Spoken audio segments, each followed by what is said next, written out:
लक्ष्मी म्हणजे काय तर धनसंपदा। ग्रामीण भागातल्या फार प्राचीन काळापासून धनसंपदा ही शेतातील उत्पादनाला मानल्या जायचं किंवा गाईगुरं हीच असायची। शेती ही आपल्याला उत्पादन धनधान्य देत असेल तर तिच्या प्रतीची श्रद्धा, तिच्या प्रतीची कृतज्ञता म्हणून लक्ष्मीची पूजा केली जायची। महालक्ष्मी म्हणजे कोण तर काळी आई।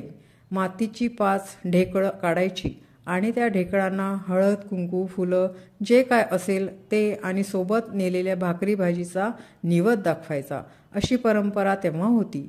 या सगळ्या गोष्टीतली महत्त्वाची गोष्ट कोणती असेल तर त्या काळात शेतीमध्ये 2च हंगाम होते, एक खरीप आणि रब्बी। खरीप आणि रब्बी या दोन्ही हंगामामध्ये जे बीज पेरलं जायचं ते बीजसुद्धा महालक्ष्मी आहे असा समज त्या काळातल्या लोकांचा होता आणि तो अगदी बरोबर होता, कारण त्याच्यापासून धनसंपदा निर्माण होते।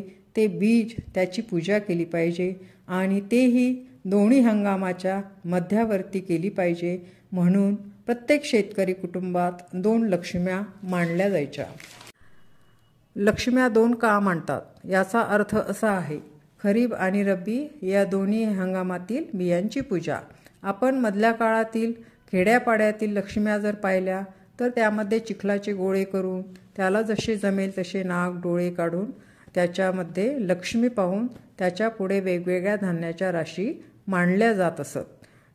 ह्या धान्याच्या राशी म्हणजे बियांच्या राशी असत। दळलेल्या किंवा भरडलेल्या धान्याची पूजा केली जात नव्हती। त्यामध्ये मूग, तूर, ज्वारी, बाजरी, गहू, उडीद असे वेगवेगळ्या प्रकारचे धान्य असायचे। ज्या भागामध्ये जे काही धान्याचं उत्पादन घेतलं जातं ते त्या धान्याच्या राशी त्या पुढे मांडून त्याची पूजा केली जायची। कोणीही हंगामामध्ये आम्हाला भरघोस पीक दे अशी मनोभावे याचना, प्रार्थना त्या काळ आईकडे करून त्या बीजांची पूजा करणं म्हणजे लक्ष्मीची पूजा करणं होय। प्राचीन काळापासून हे चालत आलेलं आहे। आत्तापर्यंतही ते चालत आलेलं होतं, पण गेल्या 5-50 वर्षात बराच बदल होत गेला।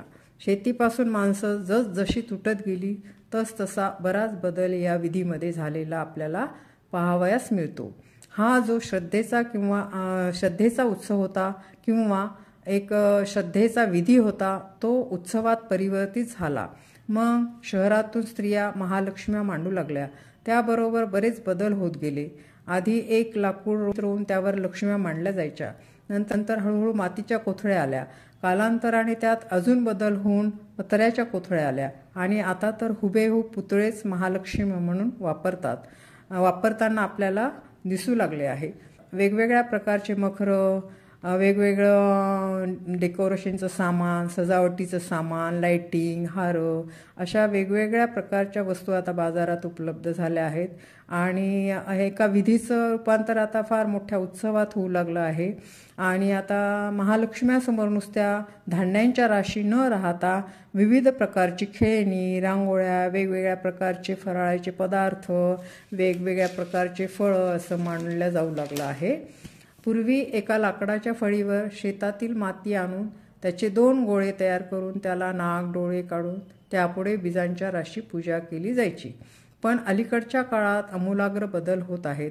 आपल्या श्रीमंतीचा बडेजाव दाखवण्यासाठी लक्ष्मीची पूजा, त्यांच्यासमोर नोटांचे बंडल ठेवणे किंवा पैसे ठेवणे, सोनं नाणं ठेवणे, हे असे बदल बरेचसे होत गेले आणि एक श्रद्धेचं स्थान कमी होऊन बडेजावाचंच महत्त्व वाढलेलं आहे।